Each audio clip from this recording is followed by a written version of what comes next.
দেখো পুরো একদম রুটি লুচি হয়ে গেছে, তেল ছাড়াই। কত সুন্দর আলুর রুটি হয়েছে দেখো। অথচ রুটি কতটা নরম হয়েছে আর কতটা ফুলেছে বন্ধুরা, দেখো কত সুন্দরভাবে দুকোলভাবে রুটি হয়ে এত ফুলেছে যে একই সাথে জুড়ে গেছে, মুখ খুলে দেখানো যাচ্ছে না। আজকে বানাবো আমি আলু আলু মাখিয়ে আটা দিয়ে রুটি। এরকম আমি খোলা সমেত আলু সেদ্ধ করে নিয়েছি, দুটো আলু নিয়েছি। এবার তোমরা যে যেমন আলু দিয়ে রুটি বানাবে সেই মতো আলু নেবে। যে আমি খোলা সমেত আলুগুলো এরকম করে সেদ্ধ করে নিয়েছি, গোটা গোটাও সেদ্ধ করে যাই, আমি কেটে নিয়েছি তাড়াতাড়ি সেদ্ধ হওয়ার জন্য। আলুগুলো আমি এখন ছাড়িয়ে নেব। আলুগুলো ভালো করে সেদ্ধ করতে হবে, দানা দানা থাকলে ভালোভাবে আটাটা মাখানো যাবে না, বেলার সময় অসুবিধা হবে।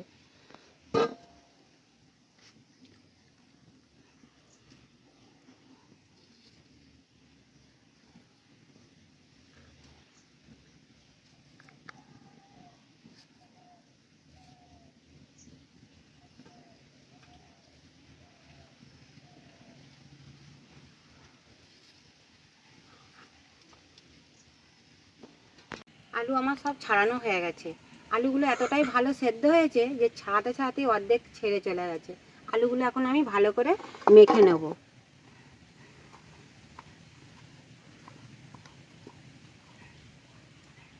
আলুটা এইভাবে আমি মাখিয়ে নিয়েছি। এবার আমি দেবো জিরে গুঁড়ো, দেবো ধনে গুঁড়ো,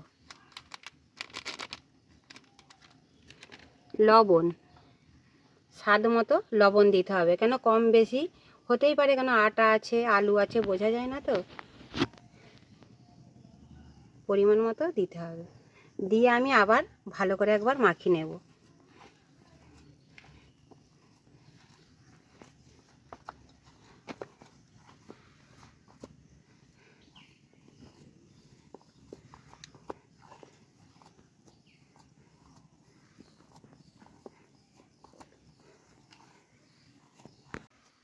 আলু আমি ভালো করে মাখিয়ে নিয়েছি। এবার আমি অল্প অল্প করে আটা দেবো আর মাখাবো, কেন আলু যতটা সেই মতোই আমাকে আটাটা দিয়ে মাখাতে হবে, জল দেওয়া যাবে না।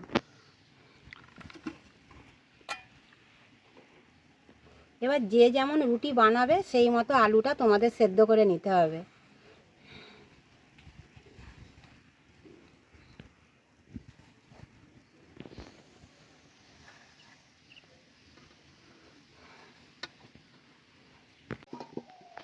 আটা আমার মাখানো হয়ে গেছে, এরকম সুন্দরভাবে আমি ডোটা তৈরি করে নিয়েছি। এবার আমি রুটির মতো ছোট ছোট লেচিগুলো কেটে নেব।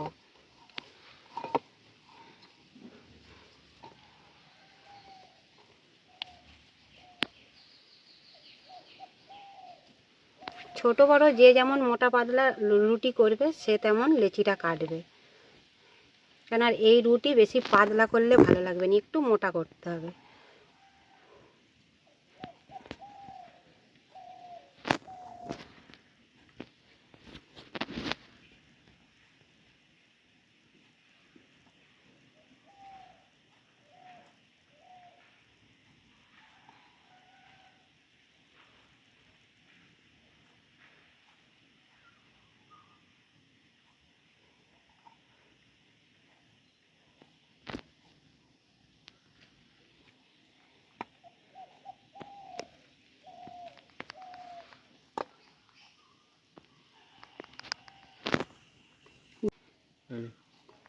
জল দিয়ে আটা মাখালে যেমন টান ধরে, এতে কোনো টান নেই, একদম নরম, তবে আলতোভাবে ভালোভাবে বেলতে হবে, হালকা চাপ দিয়ে, বেশি চাপ দিয়ে বেলা যাবে না।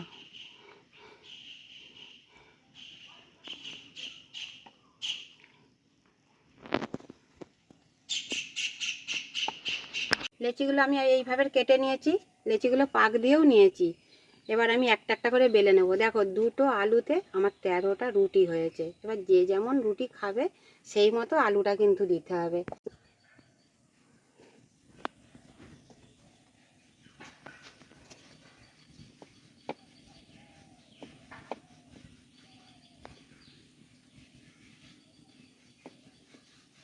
এরকম মাখি তেলে ভাজলেও ভালো লাগবে, কেউ তেল দিয়েও ভাজতে পারো।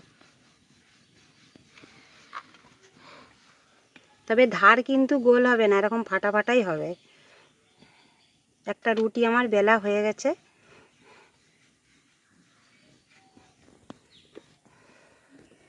হয়ে গেছে, একটা রুটিও আমার বেলা হয়ে গেছে।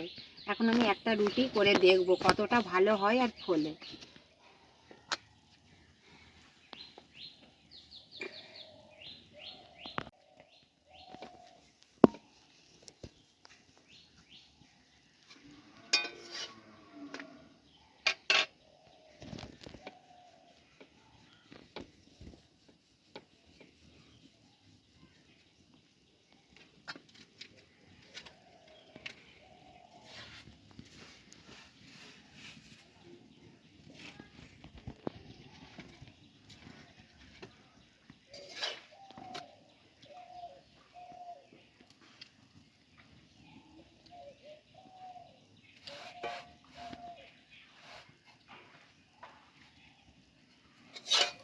একটা রুটি আমার হয়ে গেছে, কিন্তু একদম নরম নরম হবে, খুব বয়স্ক বাচ্চাদের খেতে খুব ভালোও লাগবে, যে কোনো সবজির তরকারি দিয়ে খাওয়া যায়।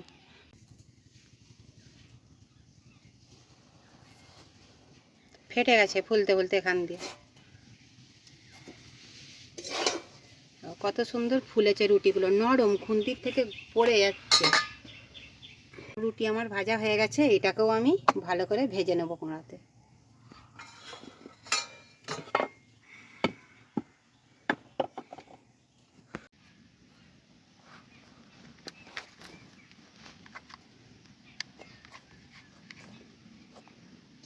দেখো পুরো একদম রুটি লুচি হয়ে গেছে, তেল ছাড়াই।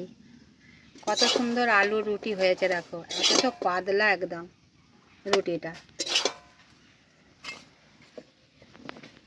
আজকে আলু মাখা রুটি কেমন হয়েছে কমেন্টে জানাবে। আর নতুন নতুন রান্নার ভিডিও দেখতে গেলে চ্যানেলটিকে সাবস্ক্রাইব করে দেবে। আর রুটিটা দেখো কত নরম, কত সুন্দর হয়েছে। এরকম রুটি শুধুও খাওয়া হয়ে যাবে, তরকারি যে কোনো সবজির তরকারি দিয়ে খাওয়া যায়, বাচ্চা বয়স্ক মানুষদের খাওয়া যায়। আর এ রুটি সকাল পর্যন্ত নরম থাকবে, একদম নরম তুলতুলে রুটি। রুটি কতটা নরম হয়েছে আর কতটা ফুলেছে বন্ধুরা, দেখো কত সুন্দরভাবে দুকোলভাবে রুটি হয়ে এত ফুলেছে যে একই সাথে জুড়ে গেছে, মুখ খুলে দেখানো যাচ্ছে না। দেখো রুটি কতটা সুন্দরভাবে ফুলেছে, আলু রুটি তো যার জন্য সঙ্গে সঙ্গেই মুখ জুড়ে গেছে। দেখতে পাচ্ছ রুটি এতটাই সুন্দর নরম হয়েছে, যে কোনো তরকারি দিয়ে খেতে খুব ভালো লাগবে। এরকম বাড়িতে তোমরাও বানাবে।